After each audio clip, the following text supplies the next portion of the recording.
आप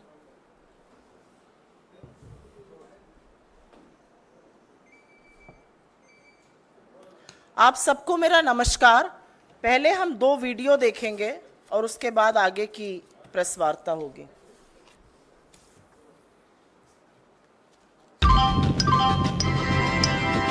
यात्री कृपया ध्यान दें।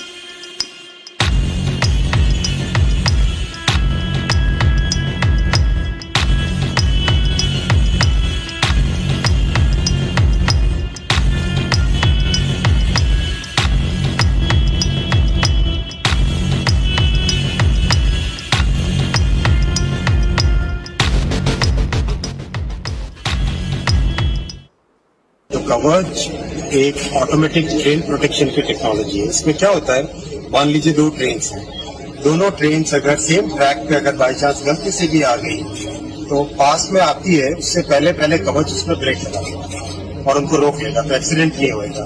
मान लो एक ट्रेन के पीछे दूसरी ट्रेन जा रही है, तो इस केस में पीछे वाली ट्रेन एक सेफ डिस्टेंस पे रहनी चाहिए।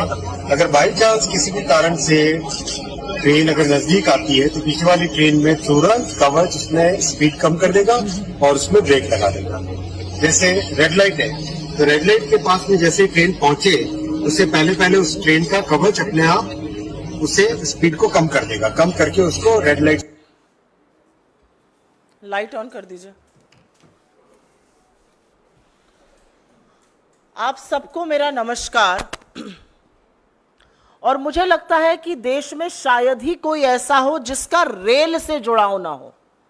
हम सब लोग मध्यम वर्ग से आते हैं, निम्न मध्यम वर्ग से आते हैं, और रेल से जुड़ी हुई बड़ी मधुर स्मृतियां हैं। और रेल से ही कहीं ना कहीं आवागमन सबने किसी ना किसी टाइम पर जरूर किया है, क्योंकि रेल सिर्फ पटरियों पर दौड़ने वाली ट्रेनें नहीं है, दंदनाती हुई ट्रेनें नहीं है। रेल इस देश के एक छोर को दूसरे छोर से जोड़ता है। रेल हिंदुस्तान की जीवन रेखा है। और सबसे बड़ी बात है कि आवागमन का सबसे सस्ता इकोनॉमिकल साधन है, एटलीस्ट हुआ करता था। और उसी के कारण मध्यम वर्ग, निम्न मध्यम वर्ग, गरीब व्यक्ति रेल की यात्रा को प्रेफर करता है। आज तक जब आप रेल में बैठते थे टिकट लेकर, तो कहीं ना कहीं यह विश्वास रहता था कि अपने गंतव्य तक पहुंच जाएंगे। बड़े सारे स्टेशन आते थे, उसमें पूरी सब्जी खाई जाती थी, कहीं पर चाय पी जाती थी, कहीं पकौड़े समोसे खाए जाते थे, और एक ये विश्वास था कि गंतव्य तक पहुंच जाएंगे।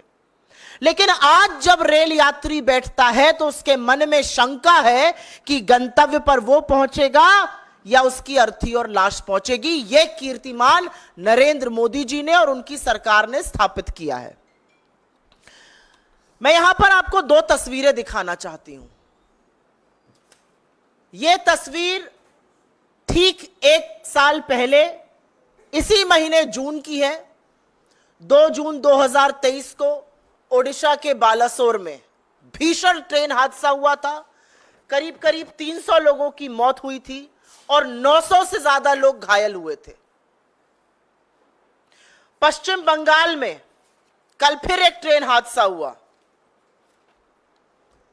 पटरी पर कंचनजंगा एक्सप्रेस थी, उसको पीछे से मालगाड़ी ने आके मारा। 15 लोगों की मौत और अभी तक 40 लोगों के घायल होने की खबर सामने आई है। ठीक 1 साल पहले बालासोर ओडिशा में और 1 साल बाद पश्चिम बंगाल में ट्रेन हादसा होता है।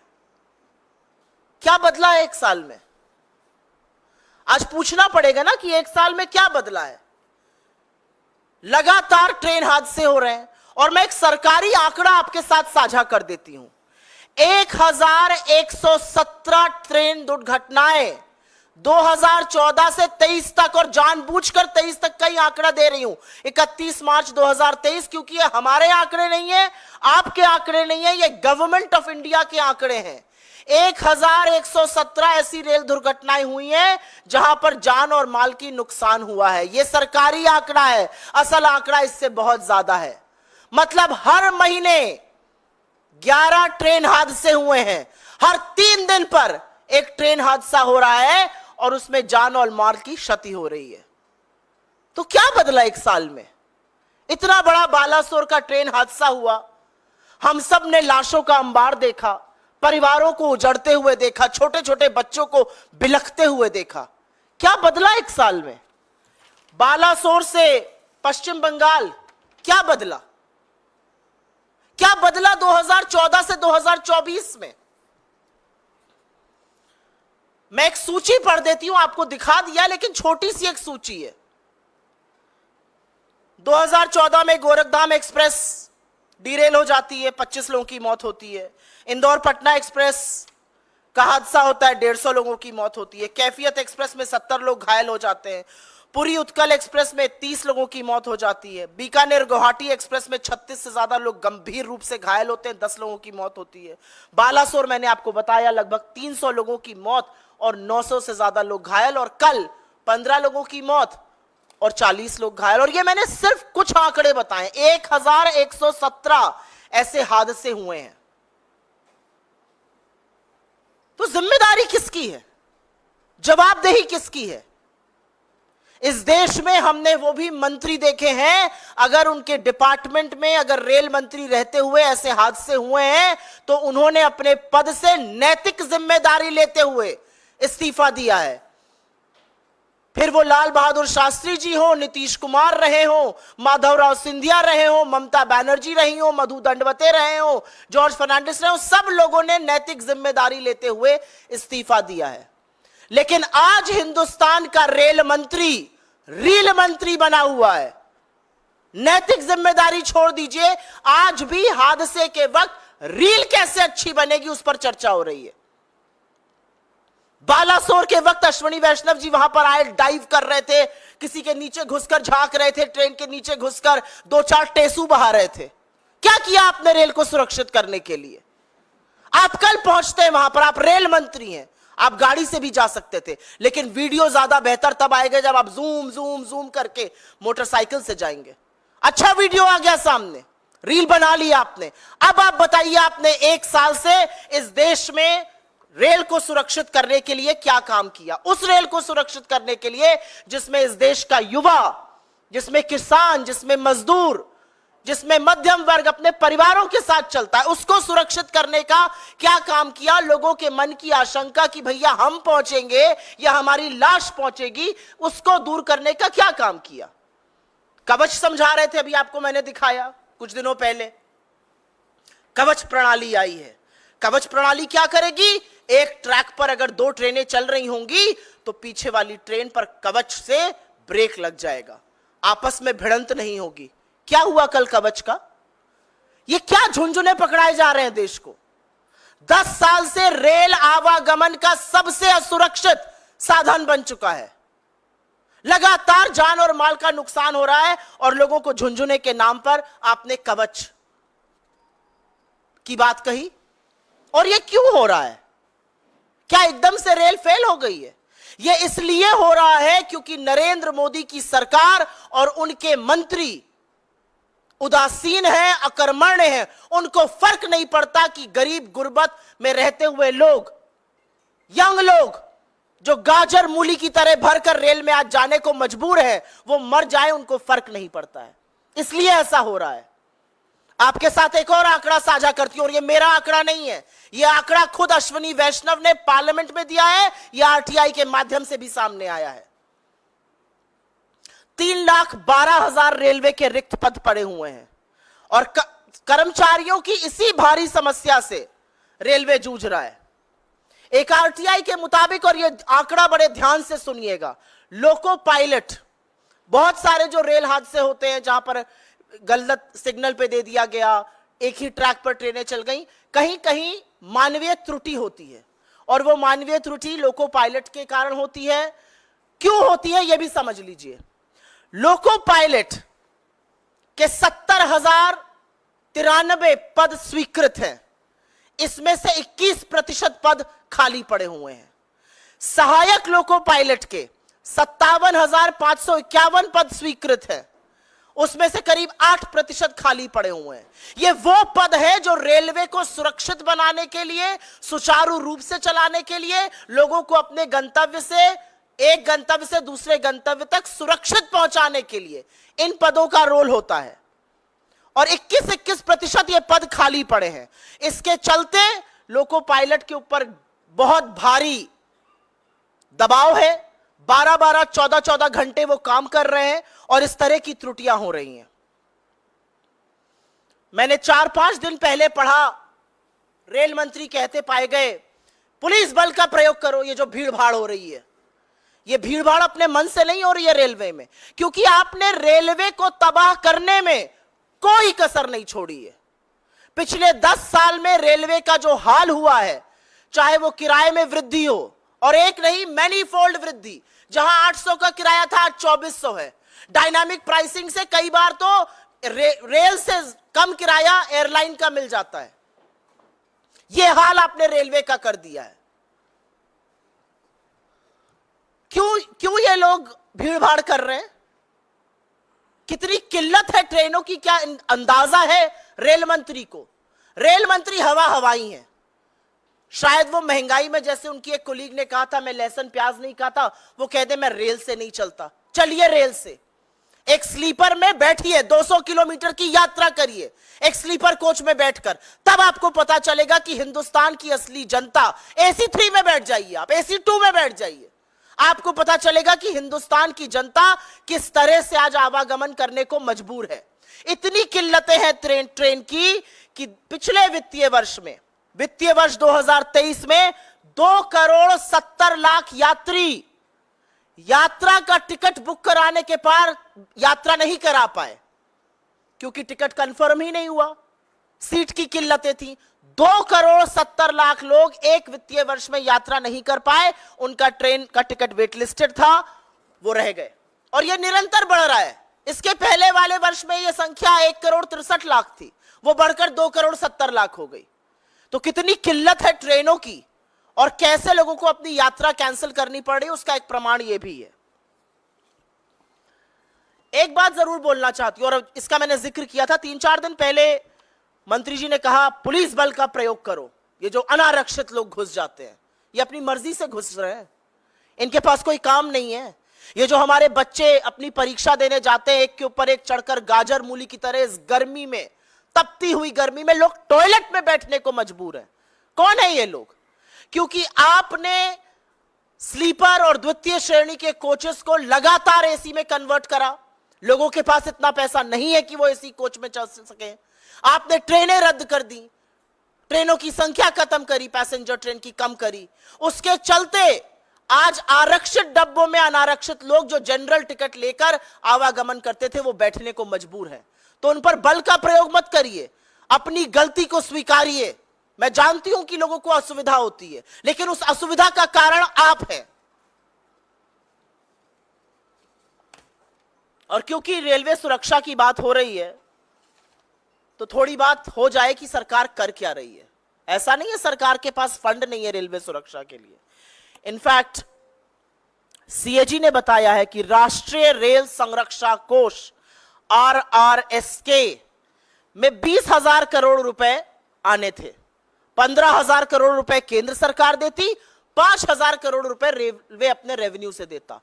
4 साल बाद जहां 20,000 करोड़ रुपए आने थे, वहां 4,225 करोड़ रुपए आए हैं, 1/4। यह इनकी सीरियसनेस है। यह रेलवे सुरक्षा के लिए सरकार की उदासीनता है। जिस संरक्षा कोष में 20,000 करोड़ रुपए आने थे, जिससे रेलवे की सिक्योरिटी होती, उसमें 4,225 करोड़ रुपए है। लेकिन अभी चौंकिए मत, क्योंकि चौंकने वाली बात आगे है। उस पैसे से रेलवे की सुरक्षा नहीं की गई, उस पैसे से फुट मसाजर खरीदा गया, क्रॉकरी खरीदी गई। इलेक्ट्रिकल अप्लायंसेस खरीदे गए, फर्नीचर खरीदे गए, जाड़े में पहनने वाले जैकेट खरीदे गए, कंप्यूटर खरीदे गए, लोगों को बोनस दिया गया, गार्डन बनाए गए उस पैसे से। उस पैसे से रेलवे को, रेल यात्रा को सुरक्षित करना था, उससे क्रॉकरी और फर्नीचर खरीदा जा रहा था। ये हम नहीं कह रहे हैं, ये सीएजी की रिपोर्ट धज्जियां खोल रही है, धज्जियां उड़ा रही है भारतीय रेल और नरेंद्र मोदी की सरकार की, ऐसे मंत्रियों की जिन्होंने शायद रेलवे में कभी सफर ही नहीं किया। अगर सफर करते तो समझते लोगों को क्या झेलना पड़ रहा है। डेप्रिसिएशन रिजर्व फंड होता है एक रेलवे में, उसमें इस चीज का प्रोविजन होता है कि रेलवे की जो पुरानी संपत्ति है उसको रीएनर्जाइजेशन किया जा सके, उसको पुरानी संपत्ति को बदलना था। असलियत यह है कि जहां पर 58,000 करोड़ रुपए खर्चा होने थे वहां पर 600 करोड़ रुपए खर्चा हुए हैं। यह सीरियसनेस है इस सरकार की। आंकड़े इसलिए दे रही हूं क्योंकि आंकड़ों से कोई नहीं भाग सकता है, और ये सरकारी आंकड़े हैं, सीएजी के आंकड़े हैं, सरकार की पोल खोलते हुए आंकड़े हैं। आंकड़ों से कोई नहीं भाग सकता है। आप टेसू भले बहा लीजिए, आप 4 रील जरूर बना लीजिए, लेकिन आंकड़ों से कहां भागिएगा। सुरक्षा का पैसे से आप क्रॉकरी और फर्नीचर खरीद रहे हैं, डेप्रिसिएशन फंड आप खर्चा ही नहीं कर रहे हैं। रेल जो सबसे भरोसेमंद साधन होता था आज लगातार लेट चल रही है। मुझे याद है एज अ स्टूडेंट मैं लखनऊ से दिल्ली और दिल्ली से लखनऊ बहुत करती थी, और कभी संशय नहीं रहता था। जब शुरू में नौकरी भी ज्वाइन करी थी तो संडे रात को लखनऊ से बैठो, मंडे सवेरे पहुंचो, तड़ाक से ऑफिस पहुंच जाओ। आज नहीं पता इस बात का। आज नहीं पता है कि ट्रेन 4 घंटे लेट होगी या 5 घंटे लेट होगी या 9 घंटे होगी या 24 घंटे लेट होगी। असलियत यह है कि पैसेंजर ट्रेनों में से 17% ट्रेनें लेट चल रही हैं। एक वर्किंग मिनट्स होते हैं, 1,10,00,000 वर्किंग मिनट रेलवे ने बर्बाद किए हैं अपने ट्रेनों के लेट चलते हुए। क्यों लेट चल रही हैं ट्रेनें? क्या जो ट्रेन से लोग चलते हैं वो काम धंधा नहीं करते हैं? क्या जो ट्रेन से बच्चे परीक्षा देने जाते हैं, जो लोग एक जगह से दूसरी जगह जाते हैं, क्या वो काम धंधा नहीं करते? क्या उनके वक्त की कोई अहमियत नहीं है? क्योंकि सरकार की उदासीनता सबसे ज्यादा भारतीय रेल झेल रही है। असलियत यह है कि रेल को तबाह करने के लिए इस सरकार ने कोई भी कसर नहीं छोड़ी है। हमारे रेल मंत्री को अगर मैं रील मंत्री कहूं तो शायद गलत नहीं होगा। रील बनाने का बड़ा शौक है, वंदे भारत की रील बनाते हैं, बुलेट ट्रेन की रील बनाते हैं, बनाइए। अरे 5 नहीं 50 बुलेट ट्रेन लाइए, लेकिन जो बेसिक रेल यात्रा लोगों के लिए है उसको तो सुरक्षित करिए, उसको तो सुचारू करिए। क्या मिल रहा है आपको रेल को बेचकर, रेल की जमीन पर हड़प कर, रेल को निजीकरण करके? क्या मिल रहा है आपको? लोगों की जेब पर सिर्फ और सिर्फ डाका डाला जा रहा है। बार बार कहा जाता है नैतिक जिम्मेदारी लीजिए और इस्तीफा दीजिए। वो तो होगा नहीं। हम मांग जरूर करेंगे लेकिन वो होगा नहीं।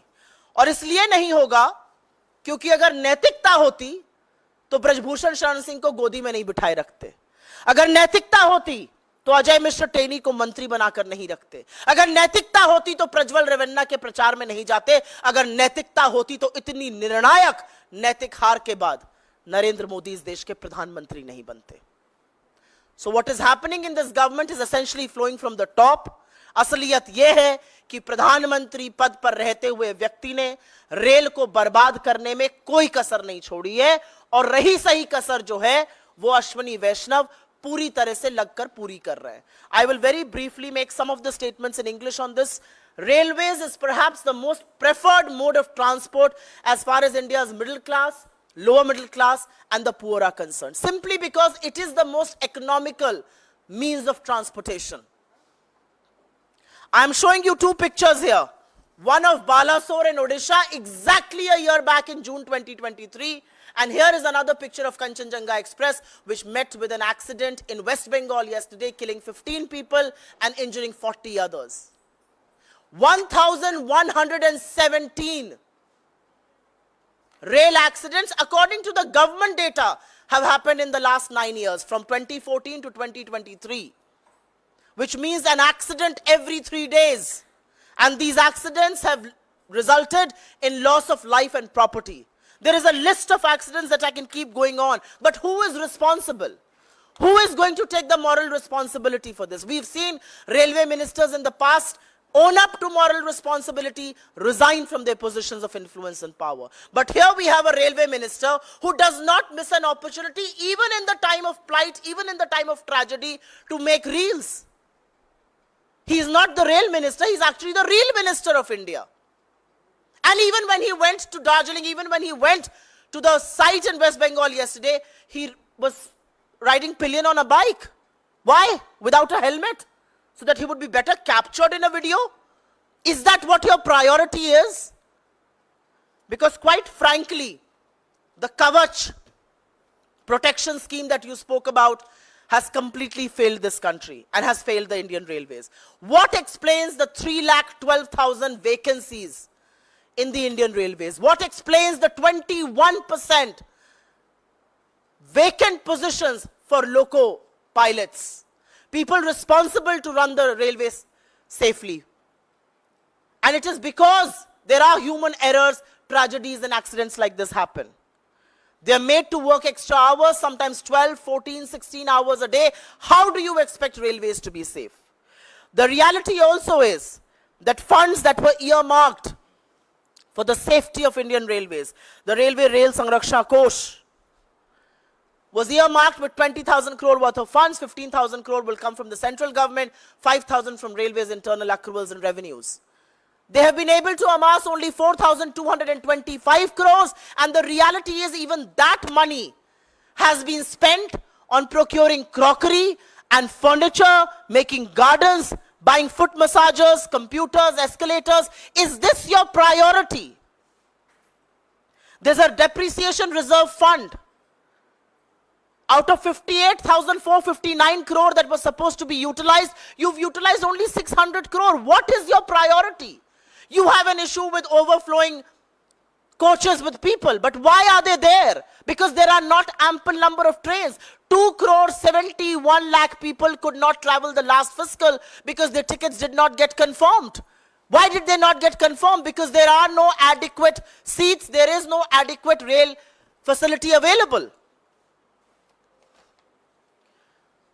From this platform, we would only like to say that somebody in this government has to own up to what is happening to the Indian Railways.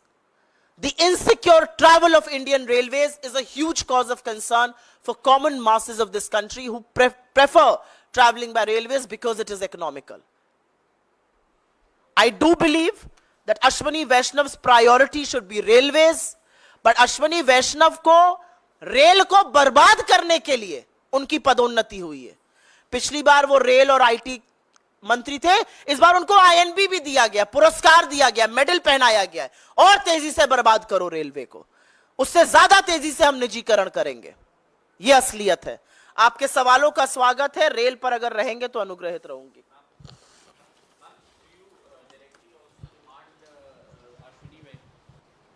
Do you also directly demand Rail Minister Ashwini Vaishnav's resignation or his sacking? Without a doubt, a sensitive government, a government that is responsible and accountable, will fix accountability for every minister and every department. What explains 1,117 rail accidents in 9 years?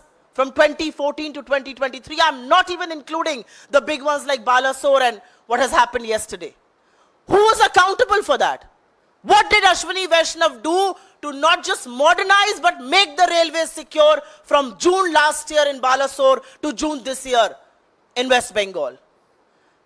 And unless you are not going to fix responsibility, unless there will not be accountability, how do you expect governments to run? How should people trust governance? How should people know that they will be safe while traveling by Indian Railways? Absolutely, without a doubt, without blinking an eyelid, Ashwini Vaishnav has no moral authority to remain in the position that he continues to enjoy. Supriya जी, जिस कवच system की आप बात मैं कर इसको रही हिंदी हैं, में भी बोल देती हूँ, 2 मिनट रुक जाइए, मैं इसको हिंदी में भी बोल देती हूँ। मुझसे सवाल पूछा गया कि क्या हम अश्विनी वैष्णव का इस्तीफा मांगते हैं? बिल्कुल बिना संशय के, बिना पलक झपकाए अश्विनी वैष्णव जैसे व्यक्ति को रेल मंत्री के पद पर बने रहने की कोई भी नैतिक जिम्मेदारी नहीं है, कोई नैतिकता नहीं है। असलियत यह है कि अश्विनी वैष्णव जैसे लोगों की नाक के नीचे रेल असुरक्षित होती जा रही है। मैं जानना चाहती हूं कि पिछले साल बालासोर से इस बार पश्चिम बंगाल में हुए हादसे के दौरान एग्जैक्टली 1 साल, 2 जून 2023 को बालासोर में भीषण हादसा हुआ था, अब पश्चिम बंगाल में 1 साल इस मंत्री ने रील बनाने के बजाय, कवच का जुमला फैलाने के बजाय क्या काम किया, यह मैं जानना चाहती हूं। 2 ट्रेनों लेकर दिखा रहे थे, ट्रेन को सुरक्षित करने के लिए क्या काम किया? कैसे लोगों को यह विश्वास होगा कि रेल सुरक्षित है? और ऐसे व्यक्ति का अपने पद पर बने रहना हम सबके लिए आपत्तिजनक बात है, गलत बात है, ऐसा नहीं होना चाहिए। असलियत यह है कि जिस मंत्री को अपने पद से तुरंत बर्खास्त कर देना चाहिए, उस मंत्री को पदोन्नति दी जा रही है और तेजी से बर्बाद करिए रेलवे। असलियत यह है कि उनको अब एक आईएनबी का भी चार्ज दिया गया है। अभी आपने कम बर्बादी करी है रेलवे की, अभी और करिएगा। सुप्रिया जी, जिस कवच की आप बात करें, 2012 में जब आपकी सरकार थी, इससे डेवलपमेंट का काम शुरू हुआ था। उस समय यह तय किया गया 7000 किलोमीटर प्रति वर्ष इसको लेस किया जाएगा, लेकिन इतने वर्ष के बावजूद भारत में जो लगभग 1,15,000 किलोमीटर रेल मार्ग है, मात्र 1500 किलोमीटर इसकी जद में आए हैं। वहीं अगर इंजनों की बात करें तो लगभग 15,000 रेलवे के इंजन भारत में हैं और अब तक मात्र 139 इंजन को कवच से लेस किया गया है। तो इसीलिए तो मैं कह रही हूं, कवच का झुंझुना मत दीजिए देश को, इस देश को सुरक्षा का कवच दीजिए। सवाल इस बात का है। जी नमस्कार, इनको माइक दे दीजिए। मेरा सवाल थोड़ा सा इससे हटकर है। अगर रेल पे कोई और सवाल हो तो उसके बाद आपका ले लेंगे। रेलवे पे कोई और सवाल है क्या? एक सवाल मेरा है सुप्रिया जी। पहले मोदी सरकार आने से पहले रेल बजट अलग से पेश किया जाता था और आम बजट अलग होता था। जब से रेल बजट को आम बजट के अंदर रखा गया है, तो रेलवे के ऊपर फोकस और रेलवे के ऊपर संसद के भीतर जिस तरह से चर्चा होती थी और रेल मंत्री जवाब देते थे, वो पिछले 10 सालों में देखने को नहीं मिला है। विपक्ष लगातार रेलवे को लेकर कई सारे सवाल पूछना चाहता है। आप लोगों की क्या राय है कि अब मोदी 3.0 में या एनडीए 3.0 में क्या आप लोग ये मांग रखेंगे कि जिस तरह से रेल हादसे हो रहे हैं, रेलवे के बजट को और रेलवे पे चर्चा संसद के भीतर अलग से किया जाए? सबसे पहले तो मोदी 3.0 जैसी कोई चीज नहीं है, एनडी अलायंस है 3.0, उसको आप कह सकते हैं। 63 सीटें हार के जबरन अब आप कुर्सी से चिपक कर फेविकोल से प्रधानमंत्री बन जाइए तो अलग बात है, खींचतान मची हुई है, आप देख ही रहे। आपने मुझसे डायरेक्ट सवाल पूछा रेल बजट को लेकर। मेरा अपना मानना है, सरकार का हर काम, सरकार का हर निर्णय, सरकार का हर फैसला उसकी प्राथमिकता को दिखाता है। जिस दिन आपने रेलवे बजट को मेन बजट में अलाइन कर दिया, उस दिन आपने दिखा दिया कि रेलवे आपकी प्राथमिकता नहीं है। वो एक आवागमन का साधन जिससे हिंदुस्तान की सबसे ज्यादा जनता चलती है, जो करोड़ों लोगों को रोज प्रतिदिन एक जगह से दूसरी जगह जो आवागमन का साधन पहुंचा रहा है, वो आपकी प्राथमिकता नहीं है। और तभी आपने उस बजट को मर्ज किया। मर्ज करने के बाद जवाबदेही खत्म हो गई। मुझे याद है, इस सरकार के बनने से पहले रेल मंत्रालय बड़ा कविटेड मंत्रालय होता था, घटक दल उसकी बड़ी मांग करते थे, और जब हमने सरकारें चलाई तो बड़ा बड़ा दबाव रहता था कि यह मंत्रालय हमें चाहिए। आज ऐसा क्यों नहीं है? क्योंकि सरकार की प्राथमिकता नहीं है। आज रेल मंत्री आईटी और इलेक्ट्रॉनिक के भी मंत्री बने हुए हैं, आईएनबी के भी बने हुए हैं, महाराष्ट्र के प्रभारी भी बने हुए हैं। तो भैया वो रेलवे कब देखेंगे? तो ये सरकार की प्राथमिकता, ये सरकार की रेल के प्रति जवाबदेही, ये लोगों की सुरक्षा, लोगों के आवागमन के साधन की प्राथमिकता सरकार की दिखाता है। सुप्रिया जी, मेरा सवाल है कि एनडीए की सरकार बनी है, लोकसभा का विशेष सत्र शुरू होने वाला है, स्पीकर को लेके लगातार बैठकें एनडीए की चल रही हैं, तो क्या कांग्रेस पार्टी डिप्टी स्पीकर पद की मांग कर रहा है?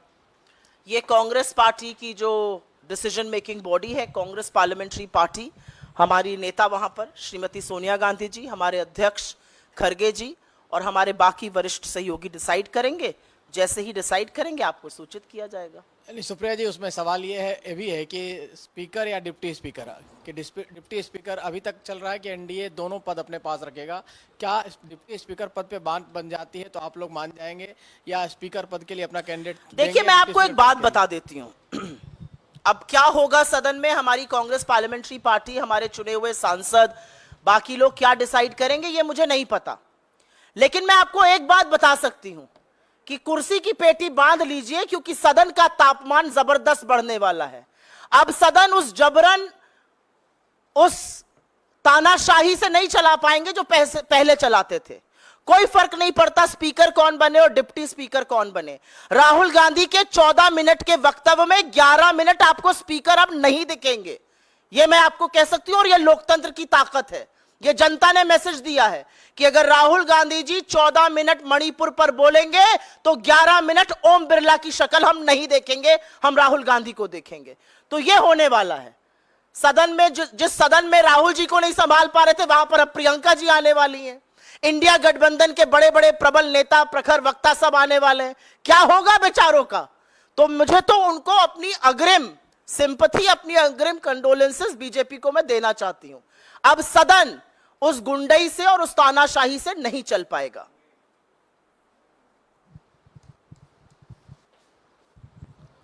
मैम, मेरे दो सवाल हैं। जी। एक, राहुल आपका तो गांधी एक ने, कभी होता ही नहीं है। जी मैम, एक तो कभी आपका होता ही नहीं है। जी जी, बताइए। तो राहुल गांधी ने चुनाव नतीजों के बाद पहला इंटरव्यू फाइनेंशियल टाइम्स को दिया है और उसमें उन्होंने ये बड़ा बयान दिया कि मोदी सरकार को टिकने के लिए संघर्ष करना पड़ेगा। ये भी दावा किया कि बीजेपी के कैंप के कुछ नेता उनके संपर्क में हैं। इसको लेकर के मैं चाहूंगा कि और थोड़ा विस्तार से आप बताएं कि टिकने के लिए संघर्ष करने वाली बात और बीजेपी कैंप के नेताओं के संपर्क में रहने वाली बात का आधार क्या है, पहला। और दूसरा, आम आदमी पार्टी की राज्यसभा सांसद स्वाति मालीवाल ने आपके नेता राहुल गांधी समेत तमाम इंडिया अलायंस के बड़े नेताओं को पत्र लिखा है और उनके साथ जो कथित पिटाई हुई सीएम आवास पर, उस मामले में मिलने का समय मांगा है। क्या आपके नेता स्वाति मालीवाल से मिलेंगे? मैं पहले सवाल का जवाब दूंगी, उसको प्रखरता से दूंगी और उसके बाद आपके दूसरे सवाल पर आऊंगी। प्रत्यक्षम किम प्रमाणम, राहुल जी ने जो बात कही है ये तो दिख रहा है आपको। 63 सीट नरेंद्र मोदी की कम हो गई, बैसाखियों पर टिके हुए हैं, बैसाखियां बवाल मचा रही हैं।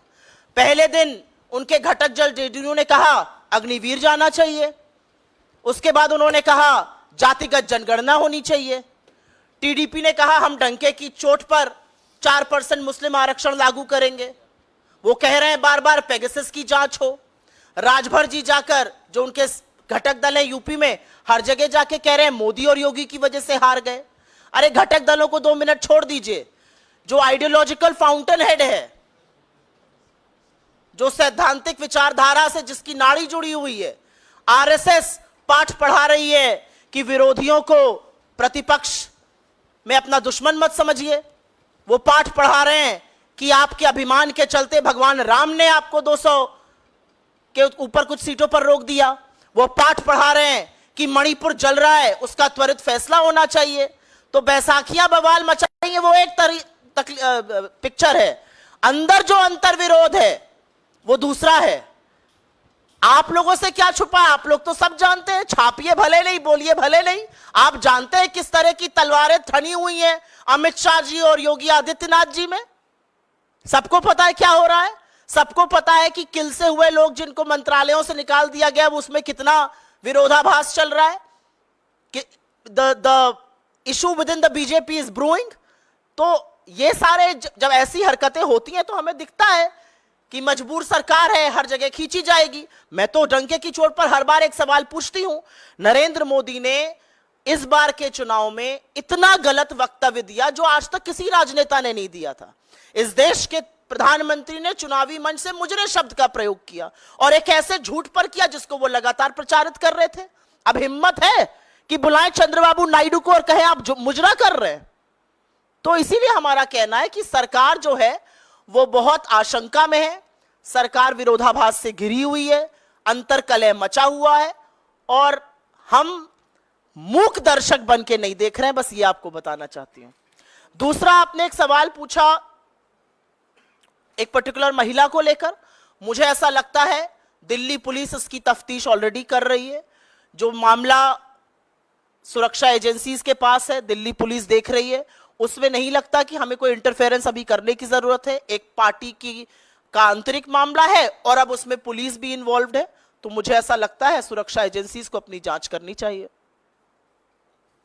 Supriya ma'am, ma'am, one question on the EVMs, because now the FIR copy has, we have accessed that FIR copy, and I would like to quote what is being mentioned in that particular copy, as it has stated that Mangesh Pandilkar, who is an alleged kin of the candidate of Shiv Sena, he had used a mobile phone within the counting center, which was of the Encore operator, of who is the EC official, and for that reason, many of the leaders within Maharashtra Congress as well as Sharad Pawar's NCP, they are demanding that even the CCTV footages should also be checked. So what's the official stand of the Congress party regarding this? The official stand of the Congress party is that the EVM is a black box. Nobody knows what's happening there. Some of the biggest tech titans in the world have now on record said that anything can be hacked. We are not going to keep quiet on the EVM because we have defeated the BJP. We believe that in a democracy like India, if even one voter has a doubt on his or her vote, we need to address that concern. And we will take this discussion, we will take these discrepancies, we will take this discussion to its very, very logical end. That's our stand. Thank you. बहुत बहुत धन्यवाद आप सबका.